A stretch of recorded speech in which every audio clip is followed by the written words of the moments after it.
do a bit of a walkthrough with this old girl. 1982 Volvo B10M. It's pretty stock apart from the inside. So we get fuse panel, breakers, fuses, your windscreen washer bottle. All these close and lock.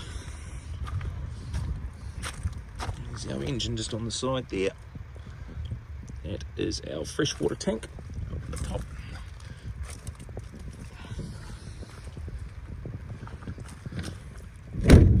It's our gas hot water.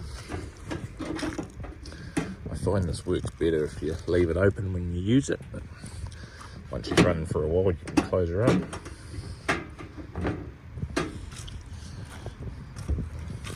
Diesel tank.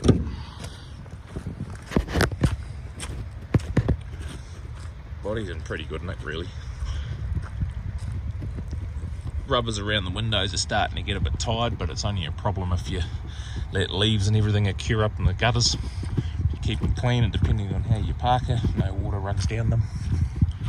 A little bit of superficial damage on the back, but it hasn't been an issue. The back here, all lockable cabinets for when you're driving. I'll open the back up. It's all on gas struts. I do tie the ramp up when we're travelling. Try and grab the stopper out. Try and do it with one hand. Take the rope out. Try and drop this with what this was a ramp put in by the old owner for getting his motorbike in and out. But I've converted it into a table. Well, kind of a temporary table. Excuse the video, it's one-handed. So that just flops out. Hang the gas bottle on the back and a barbecue outside if you wish to do so. Tool cabinet doesn't come with the bus. So all these lock when you're travelling. Drawers. Spare bits and pieces in there for the engine.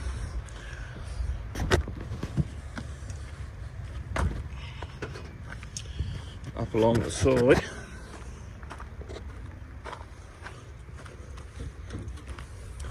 twin gas bottles with dual controls.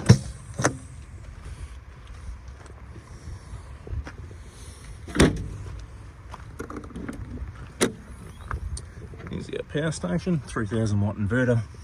It's controlled on and off from here. Those batteries are pretty much brand new, they wouldn't even be 8 months old. Provides a good amount of power. And in the front here, these are your start batteries, really easy to get to. Got a dual isolator charger here. When you're travelling, pays to turn that off because it gets that much power from the solar panels. End up with a battery light on the dash, but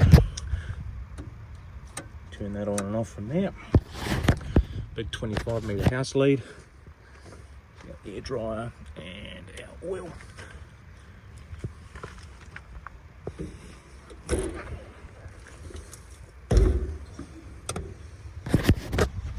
we'll go inside. Windscreen's in really good nick. The dash is showing her age, but she cleans up real well. All the upholstery's in excellent nick. We've just put these covers on it just to preserve it. This bed is just a standard single bed. There's another fold-out couch bed. We've got it in the shed. I took it out because it wasn't very comfortable and actually quite a nice spot. It's available to the purchaser if they wish. It's all nice and tidy. Couple of superficial things like missing little handles here, but I'll get a few more though. They're available from the RV Superstore over in Taronga. Diesel heaters under the bed, and our toilet and shower. 12 volt fan.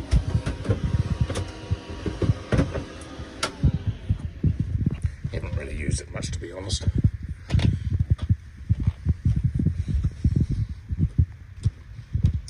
All her COF histories here. That's her latest one. Engine maintenance manual. Everything you need to know about that's in there. Tons of receipts and her self-containment cert. Fire her up. I did a cold start video on it this morning. I'll see if I can edit it and attach it to this one. It's pretty cold outside. This is a cold start. Still holding a bit of air from yesterday. Let me just pull the throttle out a little bit so she's not dead idling, and she builds up oil pressure pretty quick.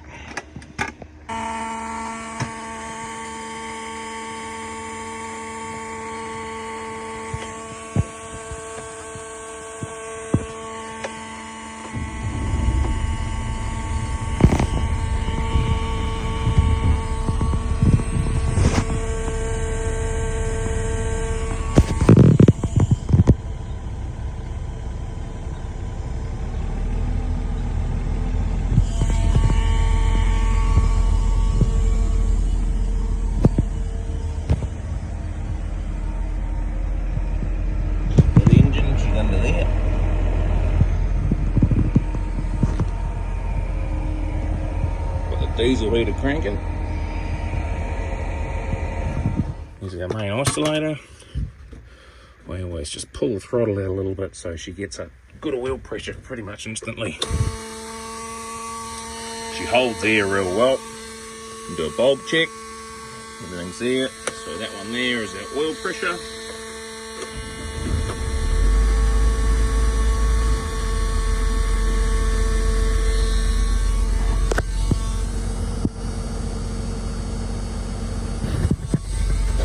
For a walk, hear her running.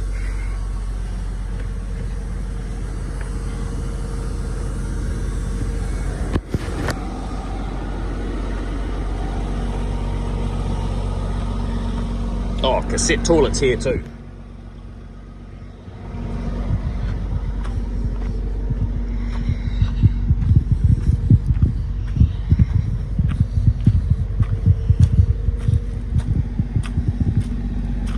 She's a bit smoky on a cold startup, but it clears pretty quick. Once she gets up to operating temperature, she doesn't flow anything. And if you're chopping through gears,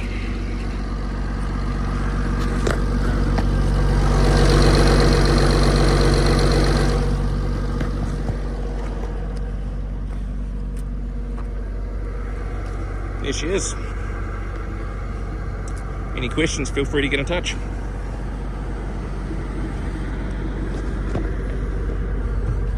Her built up here, she's good to go.